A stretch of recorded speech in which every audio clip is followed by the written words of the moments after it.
विधानसभा निवडणुकीला अवघे 2 महिने शिल्लक राहिलेले आहेत आणि यामध्येच महायुतीमध्ये ताणतणावाला सुरुवात झाली आहे असंच म्हणायला हवं।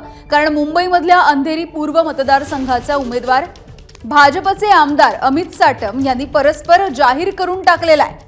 अंधेरी पूर्व विधानसभेची जागा भाजपच लढणार आणि जिंकणार।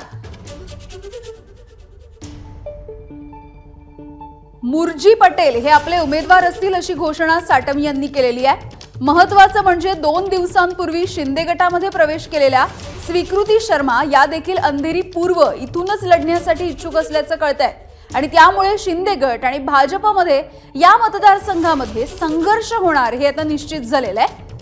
अमित साटम नेमकं काय म्हणालेले आहेत आपण बघूयात। अंधेरी पूर्व विधानसभा क्षेत्रामध्ये भारतीय जनता पार्टीचा उमेदवार हा निवडणूक लढणार, निवडणूक जिंकणार। कमळाच्या चिन्हावरती भारतीय जनता पार्टीचा उमेदवार या ठिकाणी निवडणूक लढून निवडणूक जिंकून अंधेरी पूर्व विधानसभा क्षेत्रातून कमळाच्या चिन्हावर निवडून आलेला महायुतीचा उमेदवार या ठिकाणी महाराष्ट्राच्या विधानसभेमध्ये जाऊन बसणार।